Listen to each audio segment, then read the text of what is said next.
Origin Gems from Lucy Reaction. This is Catherine the Great, Reforms, Rebellion, and Greatness. Extra History Part 4. Yeah, this was the channel extra credits.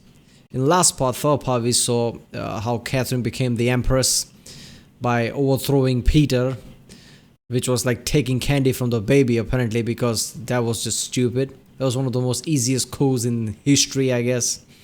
Yeah, I'm pretty sure it is.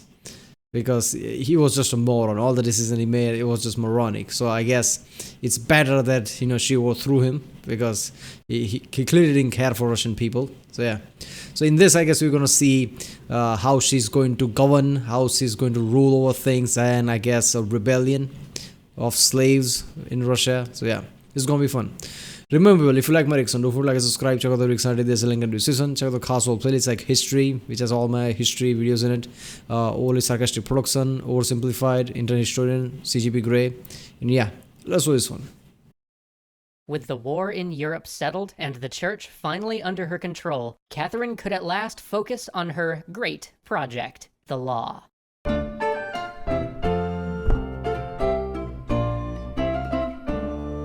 In her spare time, while not getting distracted by things like getting an ex-lover elected the puppet king of Poland, or corresponding with Voltaire, Catherine focused on writing the Nakaz, a massive set of guidelines for how to rewrite the laws of the land.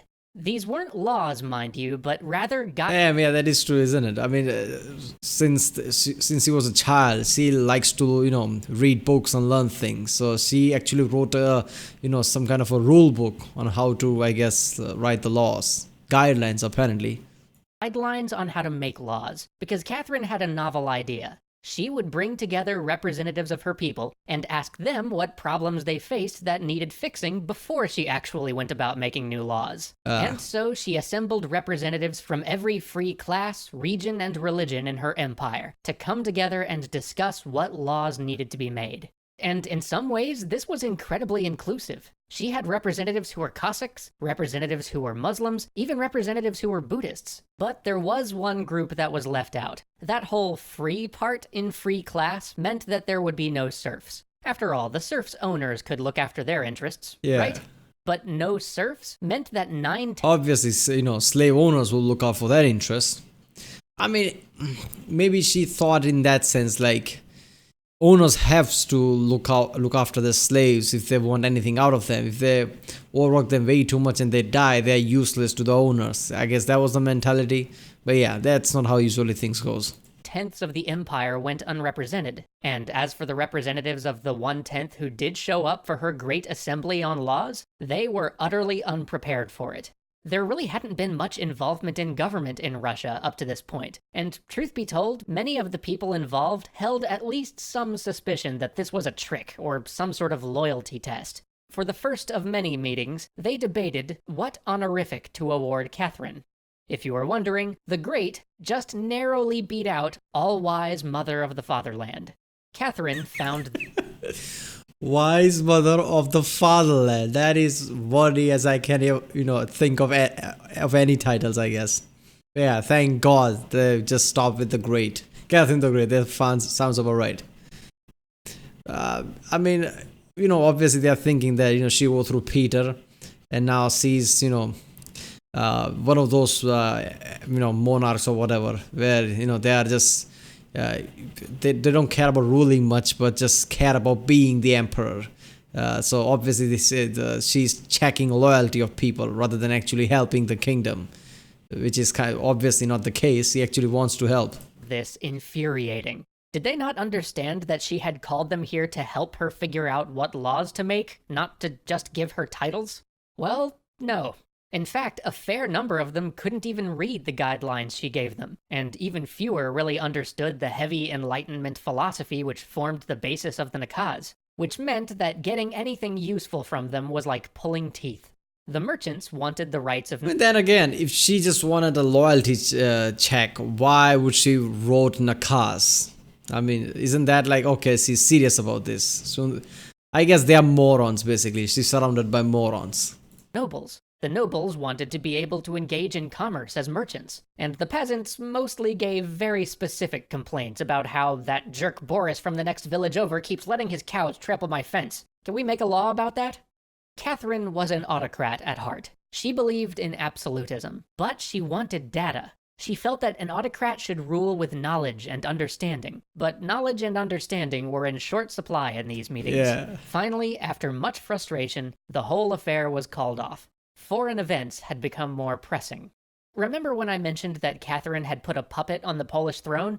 Well, she'd been having that puppet do things that were more and more clearly against the best interest of the Poles. The Polish people finally rebelled, and the Russian army was sent in to put the rebellion down. But in doing so, a Russian regiment chased fleeing Polish insurgents into Ottoman territory. The French had been leaning on the Ottomans to get into the Polish conflict for some time, and this seemed like just the excuse. Why are French leaning to Ottomans to get into the Polish conflicts? What, they want excuse to invade Poland or something? So the Ottomans locked up the Russian ambassador and went to war. This turned out to be a poor decision on the Ottomans' part. Once seen as near equals, the Russians belied expectations and delivered the Ottomans a series of crushing defeats. On land, the Russian forces, led in small part by one Grigory Potemkin, seemed invincible. And at sea, where the Turks thought themselves to be unopposed because the Russians had no port on the Black Sea, the Russians conceived of a bold plan to take the Baltic fleet, sail it all the way around Europe, and surprise the Ottoman fleet from the rear. The plan worked. The Ottoman navy suffered massive losses.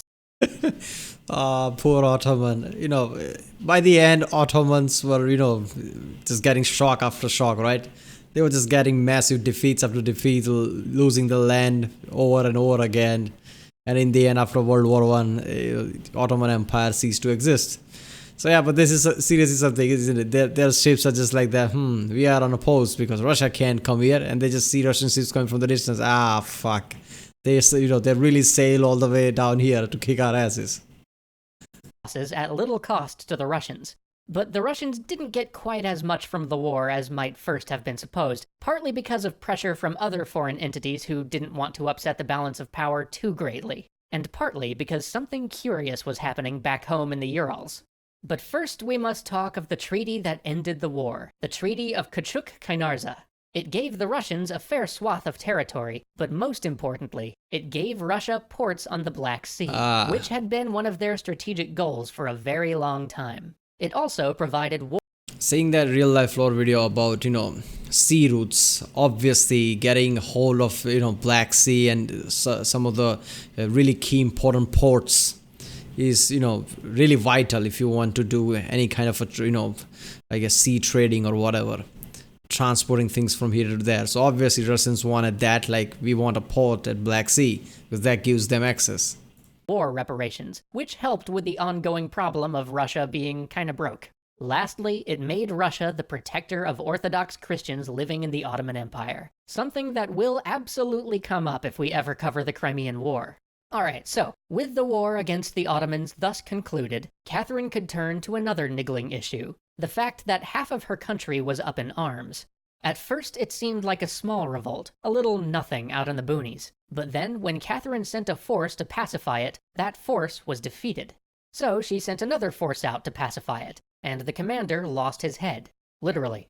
This was getting to be a problem. In fact, it was a huge problem. I know what happened there. I guess the rebellion started, and they sent some small soldiers, whatever unit to suppress them, and they obviously were in large enough number. They crushed them.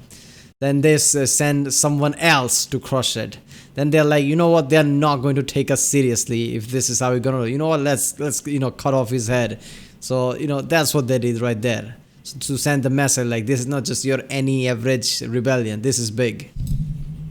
Would require the help of some of those troops that had been tied up fighting the Ottomans to solve. Because what had started out as a small group of discontented Cossacks had grown into the largest peasant rebellion Russia had ever seen. The horrible conditions of serfdom, the increase in tax collectors and government officials messing with Cossack affairs, and discontent of the old believers with the Orthodox hierarchy meant that these groups had become dry tinder just waiting for a lit match. And a man named Pugachev had fanned that discontent into a firestorm. Pugachev claimed that he was Peter III, that he had escaped the attempt on his life, and that his wife and the evil nobles had deposed him because he was about to sign into law a decree freeing all the serfs. He was also offering freedom of religion and a tax-free return to the traditional way of life for the Cossacks. To a lot of people, that sounded like a pretty good deal. Yeah, I mean, you get something, basically just saying shit. Of course, he just, wants to cause issues and become emperor himself. That's why he's saying shit, but still. For a year, they held sway over vast parts of Russia, often dealing savagely with any nobles unlucky enough to cross their path. But at last, as the troops began to pour back from Ottoman lands, Catherine sent out an overwhelming force to snuff out the rebellion. But even as this fire was being put out, a much worse specter flared up. Smallpox. Smallpox was still the bane of Europe. No one was safe from it, noble or commoner, king or priest. It had just burnt through the Austrian royal family, destroying their line of succession. And here Catherine was, never having contracted it. Perhaps worse still, here her son was, with whispers all around court of the uncertainty of his ever ascending the throne, because he had not yet suffered and survived the disease. Catherine herself said that she... Damn. At the time, there was no vaccines, right? I'm pretty sure there wasn't. I don't know. So yeah, this is something, isn't it? Smallpox, something like this, that claim lives left and right. And now basically she never contracted it, her kid didn't contract it, so I guess the whole line is in threat now. I mean, if both of them dies, then what? Obviously, in any kind of a story about a ruler, throw in some kind of a disease, some kind of virus, and there you go, you have crisis in your hand. Whether it's Byzantine Empire, whether it's whatever, there you go. She lived in fear of the disease every day. Too many people she had known had been claimed by it. So at last, student of the Enlightenment that she was, she took a bold step. She summoned a doctor from Britain to inoculate her. This science was fairly new at the time, and though the doctor she brought in was one of the experts in the field, everyone thought her mad. This is in 18th century, so I guess this was one of the first time anybody used vaccine, right? I mean, that's why he's saying this is the new science. So yeah, damn. Many were convinced that she would die, but she lived. After a few small pustules and some aches, she was fit and forever inured against the disease. Soon she had her son inoculated too. But she didn't just do this for herself. She knew that her people were a wary, suspicious people, especially when it came to disease. She hoped that by her example, she could convince others to get inoculated too. And it worked. Soon, much of the court followed her example. In fact, she had inoculation stations set up in most of the provinces, and a large number of Russians benefited from this, one of the true wonders of modern medicine. Look at that. She actually led by example. She got vaccinated herself and vaccinated her kid, so everybody's like, if she can do it, why can't we? I mean, she got vaccinated. Before everybody's like, you're gonna get contract disease. To solve the disease, you're stupid. But obviously, that is the way to do it. So, everybody saw, look at that, she survived. So, yeah, let's do it. I guess this is one of the first instances of, mass vaccination of history, I guess. I don't know. There would be other plagues during her tenure as empress, some unthinkably terrible. But this one great lingering fear, this one tragedy that once fell on almost every house, this she was able to do something about. By the end of her reign, nearly 2 million Russians would be inoculated. But with the home front quiet, and her efforts on medicine and childcare taking root, it was time again to look beyond the borders of Russia. Or perhaps more accurately, to the borders of Russia, and how they might be expanded. Join us next time for... Yeah, I mean, it's really hard to govern right now, create laws and everything, because people are stupid and nobody have any knowledge of things. How am I supposed to do it? Screw it. I'm just going to expand the borders and do wars. That works every time. So yeah, I mean, how long was her reign? I mean, he said there are going to be many outbreaks like that. I mean, in one's lifetime, how many outbreaks can be there? This just tells us, before vaccinations and everything, just a few centuries ago, there were so many diseases, right? What happened last year really crippled the whole world. But, people used to go through that every few years, every few decades here and there. That's just effed up. Alright people, that was Catherine the Great, Reforms, Rebellion, and Greatness by the channel Extra Credits. If you like my reaction, don't forget to like and subscribe. Check out the reaction I did, there's a link in the description. Check out the cast wall playlists like History, Internet Historian, Oli Sarkastic Production. And yeah, I'll see you next time.